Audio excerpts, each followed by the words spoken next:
भैया तू एगो कलाकार हो, आ जब मेहरारू के पता लगेला कि तू कलाकार हो मंच पर जाला तो कुछ कुछ मेहरारू के आदेश के पालन करे के चाहिए। काहे ना खिसियाई करला छत भले बियाह हो के जाए याहे के तू ही बियाह छोड़ी तो फिर धनी के करे के कहता चूड़ी फूट जाई ता राजा जी के दिलवा टूट जाई ओकर बात सुनबो तब तार दिल ना नु तोड़ी। अरे तहरा के केहू छुएला तो जर जल जुआ, लेकिन तू ये बात ना समझला कि तहरा के केहू छुएला तो जर जल जुआ, तहरा के केहू छुएला तो जर जल जुआ, हमारा खातिर तू ही बड़ा राजा जी रहुआ, हमारा खातिर तू ही बड़ा राजा जी रहुआ, तहरा के केहू ताकेला तो जर जल जुआ, तहरा के केहू छुएला तो जर जल जुआ।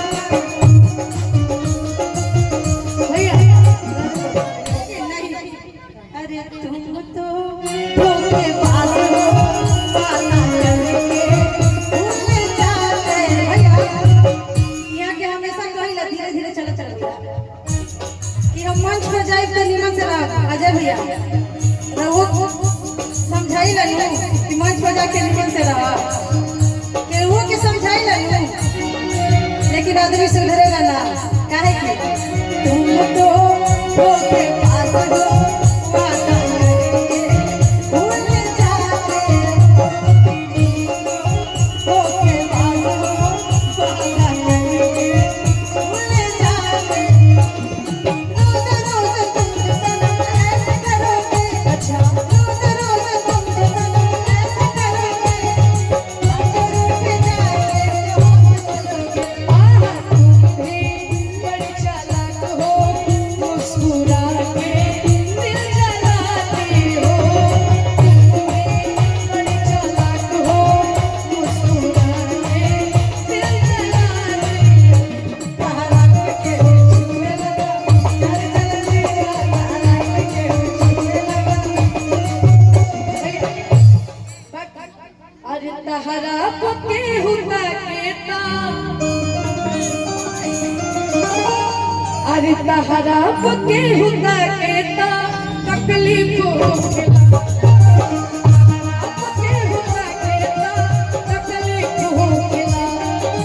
तहरा को केहू ताकेता तकलीफ होखेला,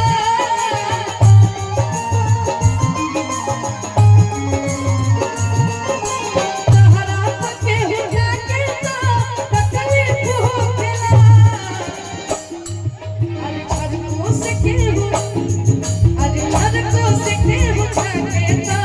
तकलीफ होखेला, छड़को से केहू छड़केता तकलीफ होखेला, तहरा को केहू ताकेता तकलीफ होखेला।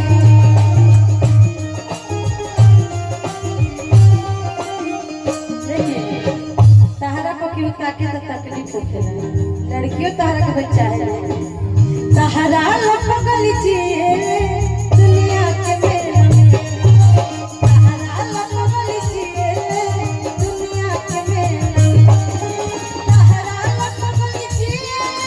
दुनिया के मेला में,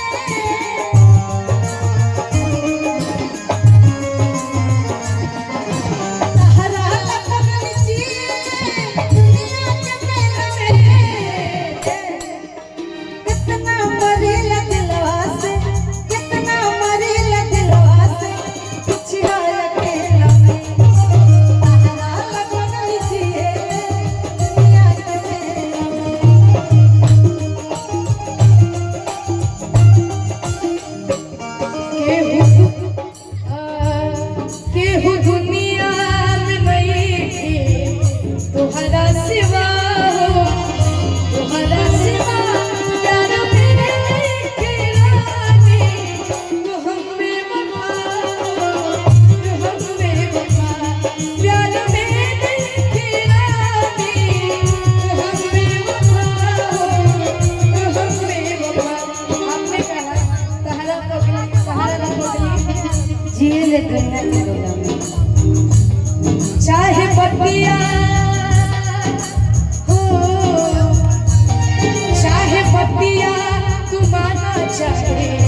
लाखों मरेले हमरा पे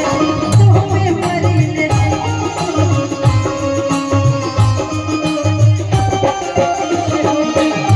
अब प्यार के झांसा दे के अक्सर लोग रोवा देला,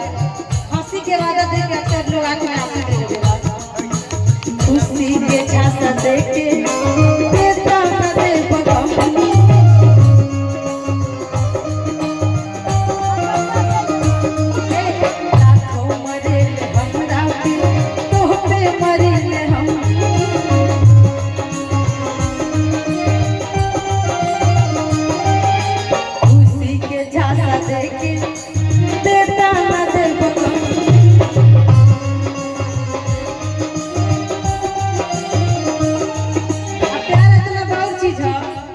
जितना निमन हो से कई गुना ज्यादा बाउर हो नहीं ये डर से कह दिया चलो ले ले बकहिया तू